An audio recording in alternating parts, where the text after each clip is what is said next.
Здравствуйте. Для улучшения работы некоторых программ очень важна скорость захвата экрана. Сегодня мы посмотрим простенькую программку, которая тестирует разные способы захвата экрана. В нашем распоряжении сегодня readme, в котором описано, что мы делали. Давайте посмотрим его. Очень коротко так схлопнем, потом вернемся к нему. У нас есть сама программа Screenbench 2, которая исследует на практике различные способы захвата экрана на питоне. И у нас есть описание этой программы в HTML достаточно подробно. Ну и давайте, недолго думая, посмотрим нашу программу. Вот наша программа.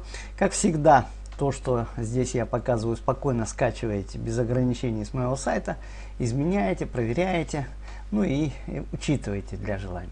Итак, способы, которые она рассматривает, это ImageGrab, MSS библиотека, PyAutoGUI, PyScreenshot, DXCam и библиотеки низкого уровня. Вот такая библиотека низкого уровня. Но мы работаем только на винде.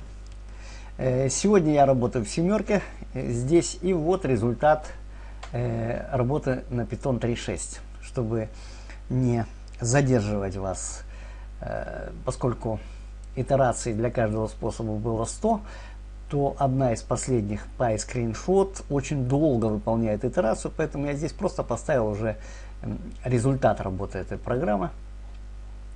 Итак, если говорить о сравнении эффективности программ под Win7.32 и с этими библиотеками на Python 3.6.8, то мы видим, что медленнее всех, условно говоря, в 20 раз работает PyScreenshot, потом более-менее быстро работает PyAutoGUI, но они все примерно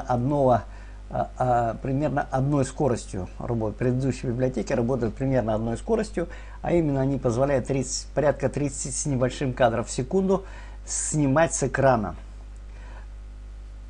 Если говорить о библиотеке, немножко вперед забегая, если говорить о библиотеке, которую мы исследовали, то тут дополнительно есть еще такая библиотека DXCam, нам предложил Клод замечательный. Но под Python 3.6 она не идет, она идет не раньше, чем Python 3.10, поэтому она здесь не была поставлена. Ну и здесь идет вывод, что самый быстрый способ это PyAutoGUI для такой конфигурации, это примерно 20 миллисекунд, 25 миллисекунд или 40 кадров в секунду он может снимать с экрана. Давайте чуть-чуть посвятим внимание нашей программе. Итак, здесь была маленькая изюминка. А изюминка состояла в том, что для ряда библиотек необходима установка. Для использования захвата необходима установка. То есть необходима предварительно вот такая установка. Здесь указаны библиотеки, которые мы будем устанавливать. И идейная часть, нетривиальная идейная часть заключается в том, что программа при запуске, если не обнаруживает соответствующую библиотеку, она ее устанавливает сама. Это сделано вот в этой программе. Тут достаточно много комментариев, не буду опять-таки тратить ваше время. Общая идея.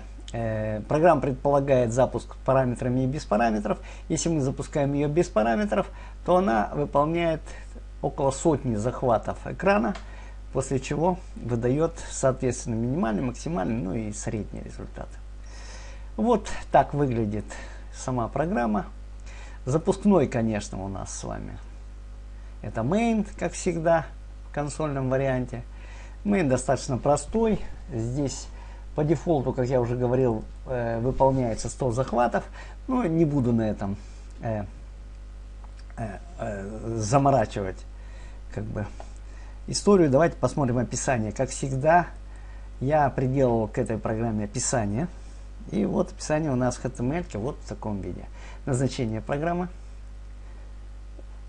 Алгоритм работы программы. Давайте посмотрим алгоритм. Итак, парсим аргументы. Если у нас нет аргументов, то мы с вами берем дефолтное значение 100. Проверка, установка зависимости. Вот это та тонкая вещь, на которую я хочу обратить внимание. Она выходит за рамки этой программы. Я сейчас ее ставлю в большинство программ, то есть чтобы не заморачиваться. Если какая-то библиотека не видна, то она пытается закачаться. Ну и логика такая. Установка зависимостей. создание функции захвата, запуск бенчмарка и вывод результатов. Основные блоки. Подробное описание. Опять не буду здесь тратить ваше время. Посмотрите при желании. Тут для каждой функции они чуть-чуть отличаются, но общая идейная часть понятна. Вот функция main. Парсит аргументы. Если нет, то вызывает и берет по дефолту. Для каждого метода парсит, проверяет доступность модуля. Если доступен, создает функцию захвата, иначе пытается подключить. Так. Здесь есть предложения по улучшению. Они нам не принципиальны. Программка небольшая. Если говорить о самой программе, то это порядка 300 строк. Ну и давайте посмотрим readme. В readme я выполнил подобную программу. Тут подобную программу я запустил, не подобную, а именно эту программу я запустил на десятке. Давайте посмотрим результаты, которые она показала на десятке. Тут разные моменты, связанные с борьбой. Вот 330 строк по всей программе, небольшая очень. На 3.12 запускал на машине с внешним видоком, из-под идла, так же как здесь. Вот такие были получены результаты. Здесь мы видим, во-первых, DXCAM, библиотека DXCAM, захвата экрана сверхбыстрая, которая работает уже с Python, начиная с 3.10.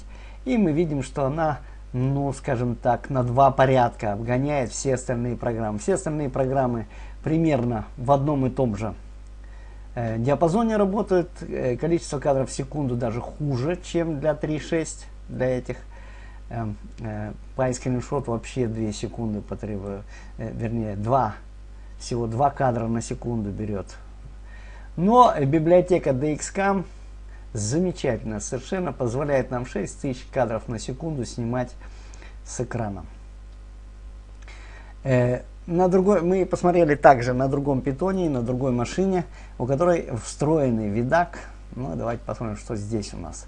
Здесь то же самое. Мы видим вообще подавляющее преимущество библиотеки DXCAM. Она позволяет нам практически 10 тысяч кадров в секунду снимать. Она очень удобна для того, чтобы выполнять распознавание различного рода. Ее надо ставить. Ну и если говорить... Так, а это у меня что такое? Да, дополнительный результат мы делали еще, вот, эксперимент делали. Когда у нас был загружен камень, мы смотрели YouTube. Параллельно смотрели YouTube. В этой ситуации все дали чуть-чуть просевшие результаты, но тем не менее DXCAM все равно устраивает нас по-любому. Результаты под Python 3.6 мы также собрали сюда. Здесь такой обзор. Ну и в конце мы попросили дать полное текстовое описание программы, которое вот здесь мы видим. Давайте соберем его пока. Подведем небольшие итоги. Итак, сегодня мы рассмотрели несколько видов библиотек, которые на Python позволяют нам захватывать экран. Давайте посмотрим. Ну вот библиотеки MSS, Pil, PyAutoGUI, PyScreenshot и DXCAM. И среди них образовался абсолютный лидер для версии Python 10 и старше, который на 2 порядка, условно, ну давайте сравним, например. Вот если взять, скажем, ImageGrab, это он дает нам 20 кадров в секунду, то этот дает 3000 кадров в секунду. То есть, ну, 2 порядка легко выигрывает. Поэтому рекомендация на основе этих экспериментов очень простая. Ставьте DXCAM для программ, которые обрабатывают экран. Вот и все на сегодня. Спасибо за внимание.